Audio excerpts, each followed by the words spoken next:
Imagine if there were steroids for basketball players. We've all seen those crazy bodybuilders who take a ton of steroids and get stronger and bigger than any human being is supposed to. Now imagine if we could do that same thing, but in a way that would help you become the best player possible. Right now I'm going to talk about 3 force multipliers that are almost like steroids when it comes to you getting better at basketball. And before you get too concerned, don't worry, these things are legal and they're safe. But if you do these things, you're going to get better so much faster than everybody else, and it's going to take the existing work that you're doing, rapidly speed it up. It's basically the ultimate way to make sure the work that you're putting in pays off in real games. Real quick, before I dive into it, I just launched a free 28-day basketball IQ email course. Every day you'll get a lesson sent to your inbox. It'll take you 3 minutes to read, but it's going to offer you something you can apply to your game right now to transform your basketball IQ, your confidence, your skills training, and just overall your abilities and your performance in games. I've gotten great feedback so far, and you're going to learn so many lessons in those 28 days that I don't really even talk about all that much on my channel. If you're interested in that, it's a top link in the description down below, and like I said, it's completely free. So the first thing we need to do is talk about what a force multiplier actually is. And all that it is that it's something that takes your effort or your inputs or the work that you're putting in, and it multiplies the outcome or the results that you get from it. Like I mentioned earlier, imagine steroids for a bodybuilder. They might be able to go through their workout routine and get stronger and get more ripped, but then they add steroids to the mix and it just multiplies or amplifies the results that they get from the same amount of work. The goal is that you can take these 3 things and insert them into what you're doing, and it's going to make sure that the results that you get and the progress that you make is way bigger. So the first multiplier is called a dev day or development day. And really in any sort of business, they do what's called development days. Teachers are probably the best example of this. For the most part, schools will have a day each quarter, each semester where the students are given off from school, but the teachers will come in and do a development day, where maybe they'll have a speaker who comes in and they talk about more effective teaching strategies.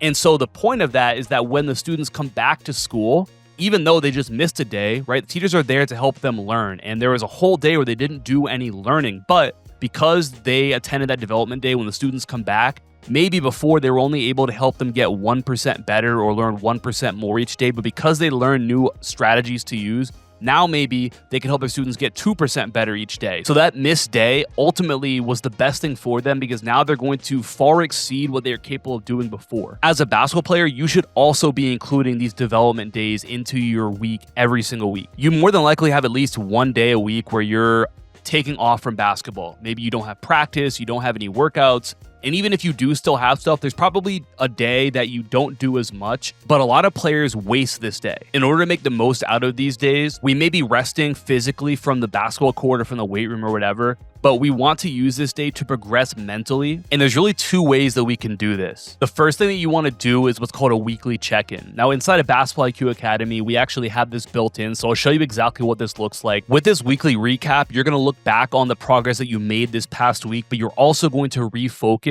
on what you're going to be doing and looking to accomplish this upcoming week. So we want to start off just talking about maybe different wins that you had this week, things that you did well, maybe challenges that you faced, or places where you struggled or where you need to get better at. Any sort of notes about your stats or your performance, how you played. You want to take an overall assessment of your confidence level, your energy level, your overall focus. And then we also want to start thinking about what your next week is going to look like. What is it exactly that you need to be focusing on that needs to be front and center for you if you want to maximize the next week? And then I think it's also great to talk about one lesson that you learned this past week. This could be something that you learned in your workouts, in your practices, in your games. Maybe you watched a YouTube video, maybe like this one, and you learned something from that. Maybe your coach or one of your teammates said something to you, but what is one thing you are going to commit to writing down so that it sticks with you? Because what you write down sticks. Like I said, this is an example of a weekly recap that we have inside of Basketball IQ Academy. There's a saying that goes, what gets measured gets improved. And so by doing that weekly recap, you're measuring how you're feeling, where you're progressing, you're keeping track of everything. And that's the most surefire way to make sure that you're actually improving, because otherwise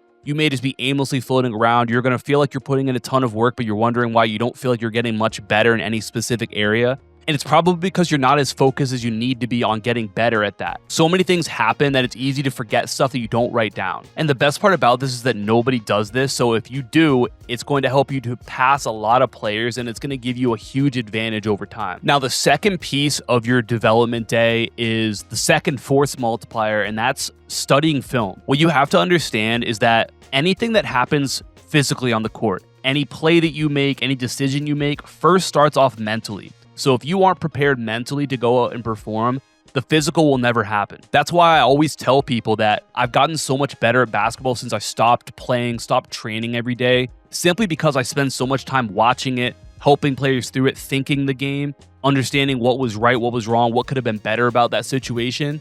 And that makes more of an impact on my own game than the workouts and the drills that I did back when I was playing. Now, I'm certainly not advising you to not train, but this is why this is such a huge force multiplier, because it takes the stuff that you're working on and actually allows you to figure out how to apply it most effectively in games. So my challenge to you on this developmental day, on that off day, is to pick a player and study them for 30 minutes. This could be a player at your position. It could be somebody who plays similar to you. You might be trying to add something to your game. Maybe you're trying to get better at using ball screens. So you watch Shai Gilgeous-Alexander, you watch Luka Doncic, you watch somebody who's in that situation a lot, and you study them and you just see what you can take from them. Now, you can take that 30 minutes, you can go on YouTube, you can look up game highlights for that player, you can watch a full game if you want to. You can write down things that you see. What are patterns you see? What do they do well? What did they not do well? What did you see that you can actually use in situations that you might be in? But then at the end of that session that you're watching, I want you to write down or circle one thing that is going to be your main takeaway. This is the one thing that you have to remember, you have to be able to take away, and ideally it's something that you can apply. Maybe I'm a shooter and I'm more of a wing player, so I watch Klay Thompson, and what I notice is that he's really great at using his shot fake to create drives for himself because he knows that his defenders are going to be on edge to close out and take away the shot. So even a brief look at the rim or a slight shot fake is going to get him to raise up or jump, and it's going to create downhill attacks for him. So maybe that's my takeaway. In my games this week, I'm going to look to utilize the fact that I'm a shooter and people know that, to get them up in the air and get downhill to drives for either layups or for kickouts or dump downs to my teammates. We actually had a very similar situation like this inside of Basketball IQ Academy. We had one of our players talk about that he was recognizing how hard defenders are closing out to him, so he started using shot fakes. He was basically able to manipulate that defender over and over and over again just because of the understanding of what are they thinking, what are they anticipating, and how do I exploit that? The third force multiplier is the weight room. Getting stronger, getting more athletic multiplies everything that you do. When you think about your skills as a player, all of them will get better if you get stronger and more physically capable. You're going to be able to get downhill easier. When you make a decision to go to the rim and finish, it's going to be much more likely that you're successful. When you want to make a different pass, you're going to be stronger and able to make that pass more effectively. And it just gives you so much more confidence on the court that you can handle whatever you might see. Really, the four things to keep in mind if you want to effectively strength train and have it translate onto the basketball court is, number one, keep it simple.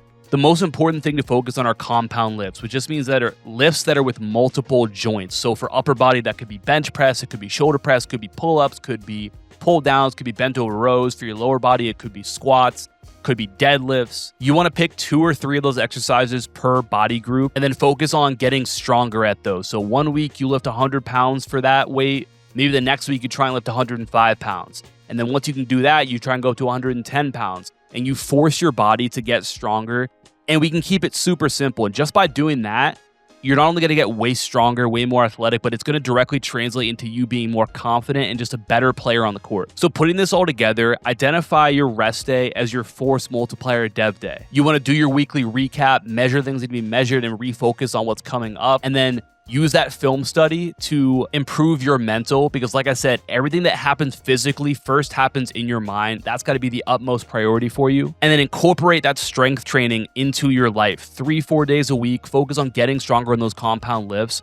And those 3 force multipliers are going to make you so much better. And it's going to help you to speed up the process at which you improve. And my promise to you is that if you commit to this, you're going to get better so much faster than 99% of other players out there, because most won't do this. Let me know your thoughts down below. And like I said, if you're interested in my free 28-day Basketball IQ email course, check out the link for that down in the description below. Appreciate you for watching. Talk soon. Peace.